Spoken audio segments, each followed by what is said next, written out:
this, and you'll notice these falcons I'm showing you here, they got a dark stripe right under their eye. That's called a malar, M-A-L-A-R, malar stripe, and that is there to reduce the glare from the sun.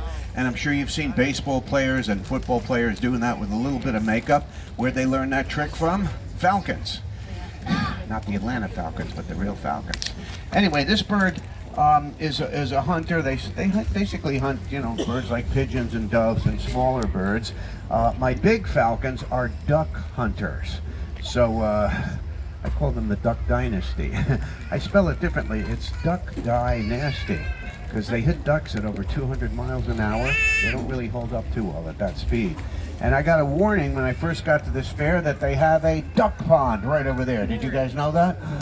And so they said, can you please keep your birds away from the duck pond? So none of my falcons are going over there, but one of my hawks is very interested. He keeps going over there.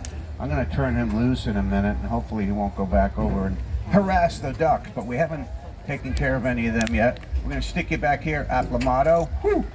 So, gang, what is a raptor? Well, a raptor is a bird of prey that catches things with its feet.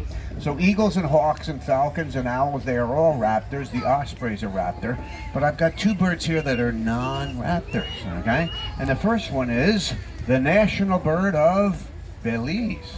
This bird right over here. This is my toucan, and his name is Sam. I just got this bird last year. He came in from California, and I picked him up at the airport, and the first thing I wanted to do, I took a look at him. I said, you need a paint job. So I started painting the beak with green paint, and I ran out of paint. I didn't know what to do, so I dipped that beak into a can of red paint. That's how he came out. Is that a cool color combo? Whew. That bird has the biggest beak of any bird in the world. You know what his nickname is? The bolt cutter. A guy asked me yesterday, he said, a bird with a beak like that, can that bird beat that falcon in a fight? And I said, well, one can't, but two can. So who wants to feed a toucan here tonight? He's ready for dinner, okay? Come on up, young lady. Okay. I'm going to teach everyone here how to feed a bird without getting hurt. We don't want anyone getting hurt at the show. So this bird loves fruit. By the way, they don't eat Fruit Loops. Get that out of your head, okay? But they do eat real fruit, and this is a blueberry. And I want to teach you how to feed this bird, okay? Never feed a bird like this. This is vertical. The bird comes in with its beak and bites your fingers. But if you turn it this way, see how I'm turning it? Perpendicular to the beak, everything goes very, very well, okay? So hold this in your right hand. Come over next to me, okay? And he won't hurt you. You're doing fine, just like that. We're going to go up. And watch what he does. He takes the blueberry, okay? And now he throws it into the back of his throat. In midair, it goes direct. He's got like a perfect bullseye.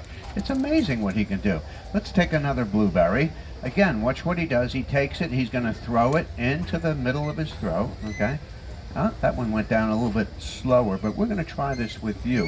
Open your mouth. I'm going to throw a blueberry. Right? I'm kidding you.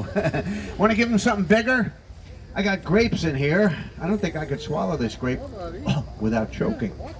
Let's see if he can do that. So give him the grape, and watch what he does. He's going to look at that grape a little bit, and he's going to turn it exactly the right way, okay? And it goes right down his throat. You're amazed. You'll never be the same again, okay? Give her a hand. She did a wonderful job. So, gang, we're now going to meet the most handsome bird in my entire collection. This bird comes from South America. He's got a yellow head. He is a yellow-headed vulture. Is he macho or what? Look at the wings on this guy. This is my vulture, and I love him. His name is Vinny. Is that a good name for a vulture? Besides, when you look at this guy's face, he looks Italian. Check out this guy, okay? Does anyone here want to have a face-to-face encounter with a vulture while you're here at the show? I'm looking right at you with the blue shirt. You've got the, come on down here. Your eyes are, no, her with the blue eyes, okay? Her eyes are so blue, I mean, they're like shining down. I've never seen eyes this blue, okay? Come on down here. I want them to see your blue eyes, okay? I don't know, the sunset was hitting them and they were like shining back at me. What's your name, hon? Brooklyn? Okay, now, this is my vulture, Vinny. He does look Italian, doesn't he? Okay. You want to make friends with Vinny? This is very easy. All you have to do is you lie down and play dead. Okay, he loves that. I'm kidding. I'm just kidding you, okay? Now, this bird's never going to hurt you. You know why? You're not dead yet. He can tell that you're not dead. He can actually smell that you're not dead. They have a great sense of smell. Did you guys know that about both?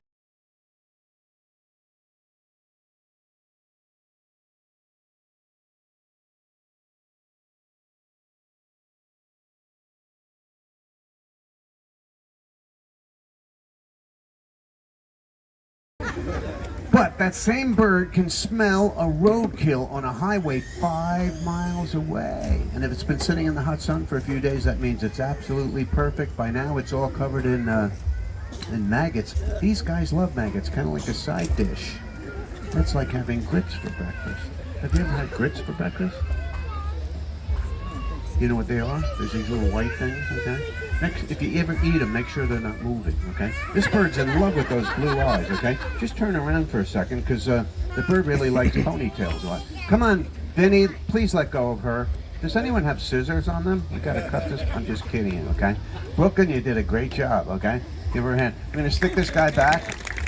So, gang, we have been to South America, and we've been to Belize, and we've been to Iceland. That's quite a trip. But now, we're heading to one of my favorite places in all the world, a place called Texas. How many of you here have been to Texas? Not too many. Okay. Well, listen, you guys can tell I'm from New York by the way I talk. You guys know what I'm talking about here? Forget about it. You know what I'm saying? What's up with that? What are we talking about here? You dirty rat. You killed my brother. I'm from New York, and I have a home there with a very high tax burden that goes along with it. But the reality is, I'm a resident of the great state of Texas. I live on a tropical island in the Gulf of Mexico. It's called North Padre Island, Corpus Christi. How come I'm not there right now? It's too damn hot. Yesterday, I looked at the weather. It reached 100 degrees, but with the index, it was 114 degrees.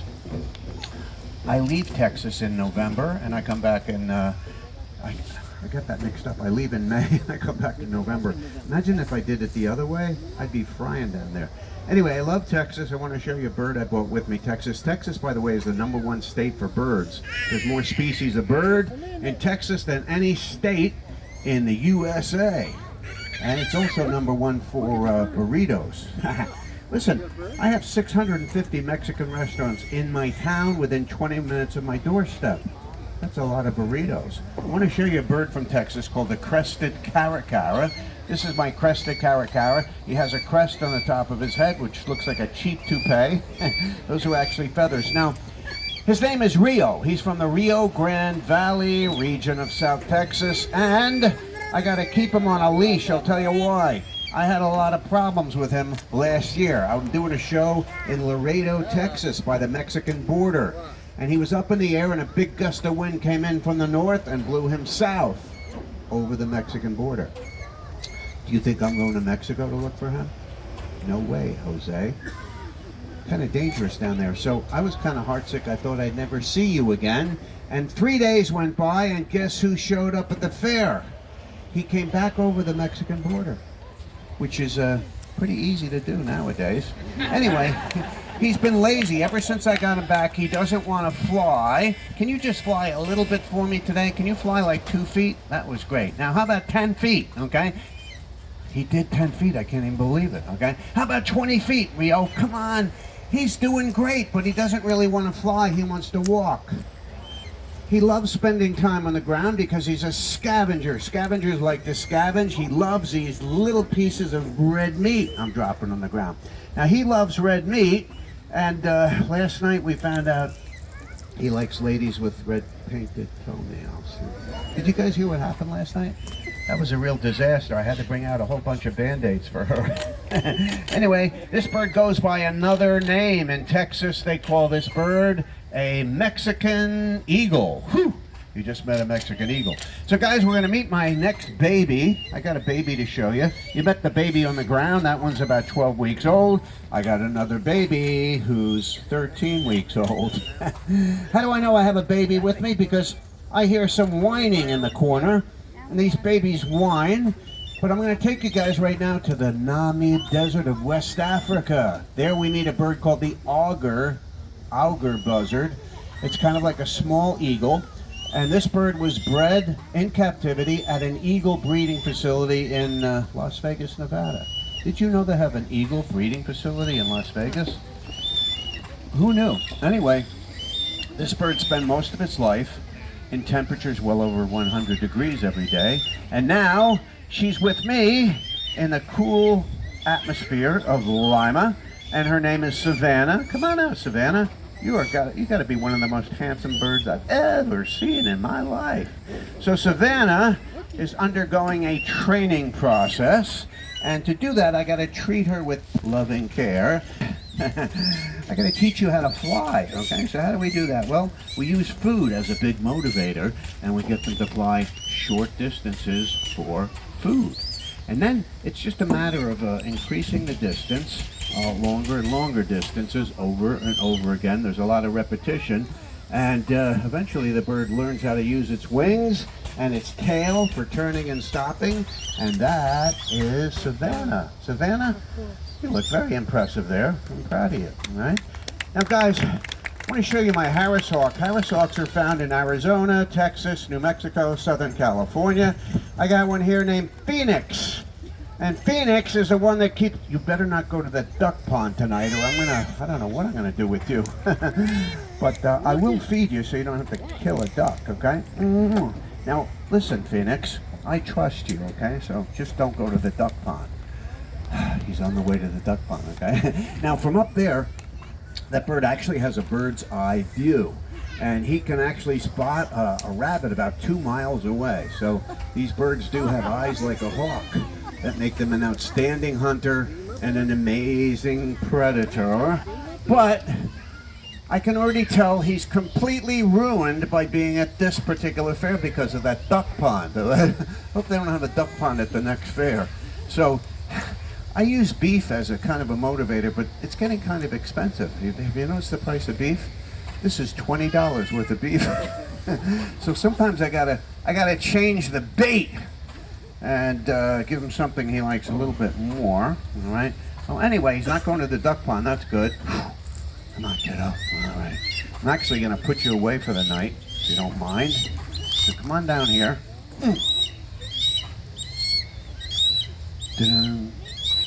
Okay. His mentality has completely changed since he saw those ducks. It's been crazy with him.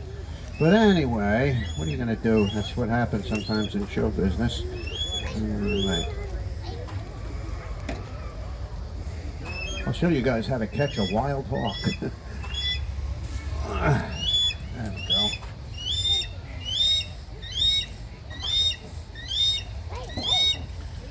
You slowly lure them down, using a little bit of food.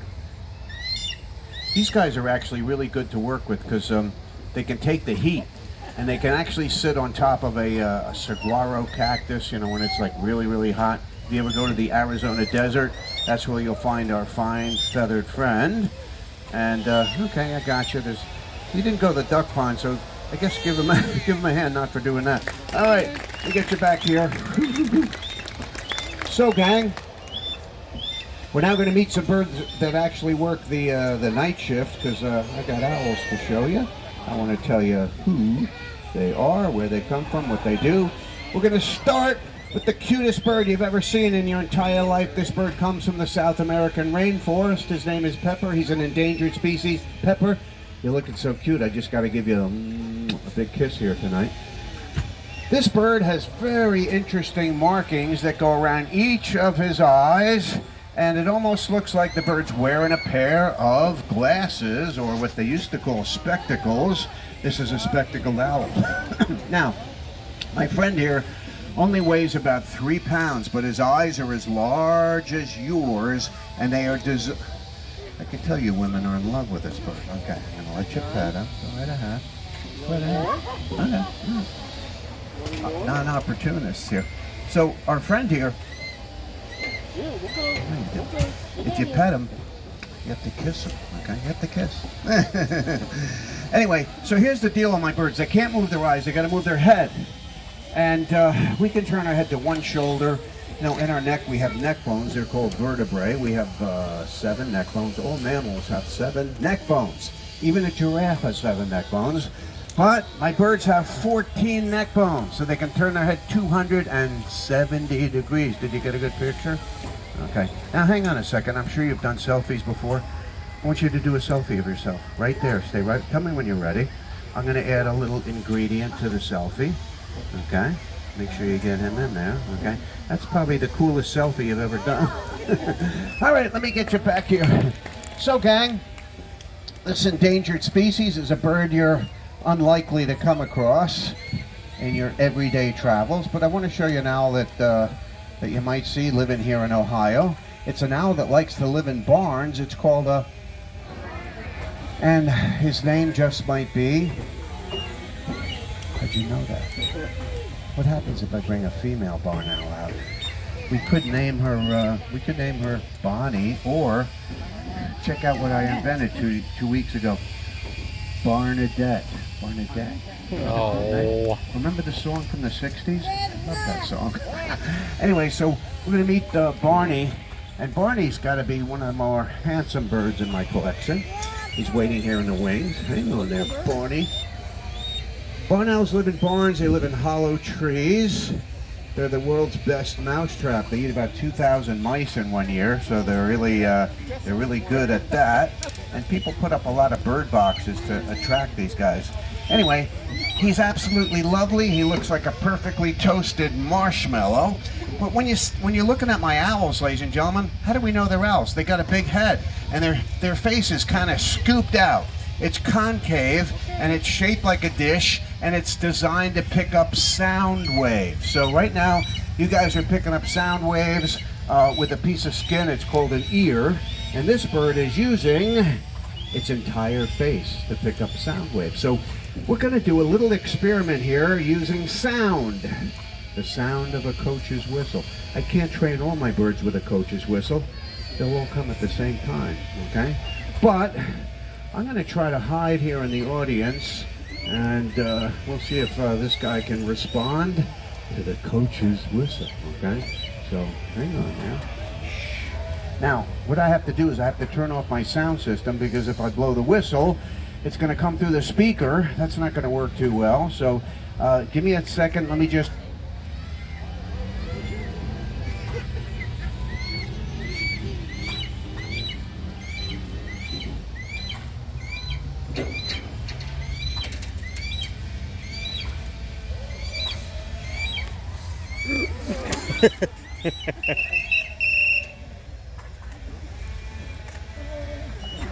That's what you call an animal blooper. Now, that Caracara is being very generous to him, because if he landed on the wrong perch, that would have been the end of you. Okay, I actually got to find a little better spot for you, owl, because I'm. See if I can tuck myself in there. Okay, let me turn off the sound here.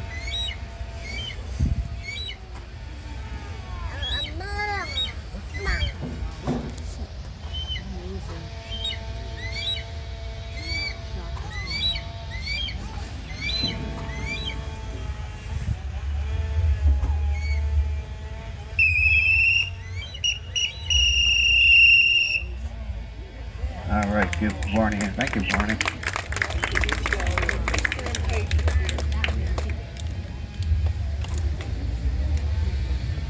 So we are ready for our final guest of the show. Waiting here very patiently in the wings is the largest owl on planet Earth, a bird called the eagle owl. I have an eagle owl here whose name is Oliver.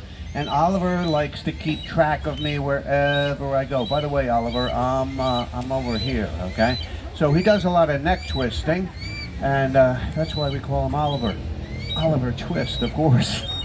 He looks like he's hungry. Should I feed him? Yes. So what's for dinner tonight? Well, he really likes chicken McNuggets.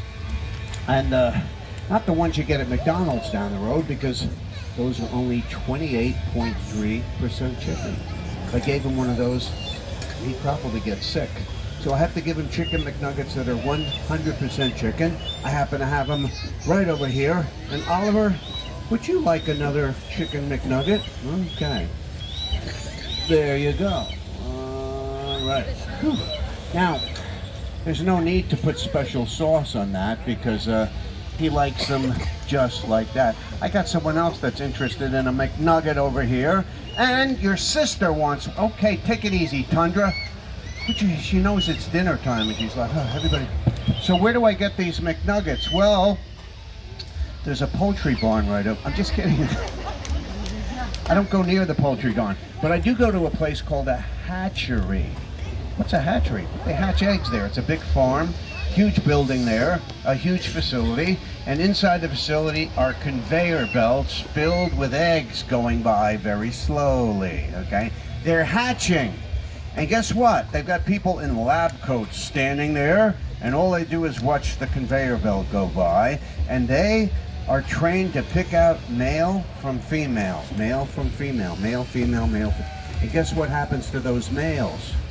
They're not going to make it out of there. You know why? They're never going to lay eggs. Male chickens don't lay eggs, in case you didn't know that. And so they give them to me. When I go there, it's all done for the day, and I pick up frozen boxes.